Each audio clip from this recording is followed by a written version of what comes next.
Israel was a spreading vine. He brought forth fruit for himself.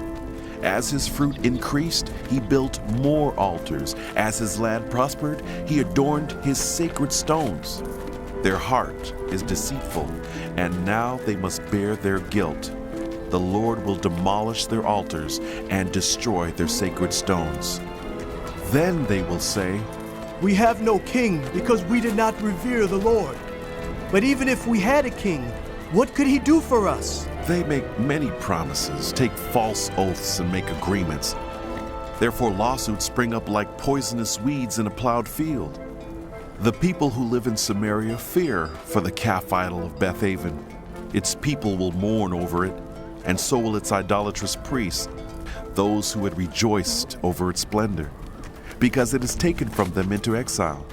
It will be carried to Assyria as tribute for the great king. Ephraim will be disgraced. Israel will be ashamed of its foreign alliances. Samaria's king will be destroyed, swept away like a twig on the surface of the waters. The high places of wickedness will be destroyed. It is the sin of Israel. Thorns and thistles will grow up and cover their altars. Then they will say to the mountains, "Cover us!" and to the hills, "Fall on us!" "Since the days of Gibeah you have sinned, Israel, and there you have remained. Will not war again overtake the evildoers in Gibeah?" When I please, I will punish them. Nations will be gathered against them to put them in bonds for their double sin. Ephraim is a trained heifer that loves to thresh, so I will put a yoke on her fair neck. I will drive Ephraim. Judah must plow, and Jacob must break up the ground. Sow righteousness for yourselves, reap the fruit of unfailing love, and break up your unplowed ground.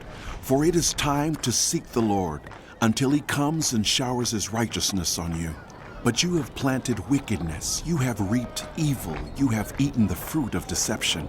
Because you have depended on your own strength and on your many warriors, the roar of battle will rise against your people, so that all your fortresses will be devastated, as Shalman devastated Beth Arbel on the day of battle, when mothers were dashed to the ground with their children.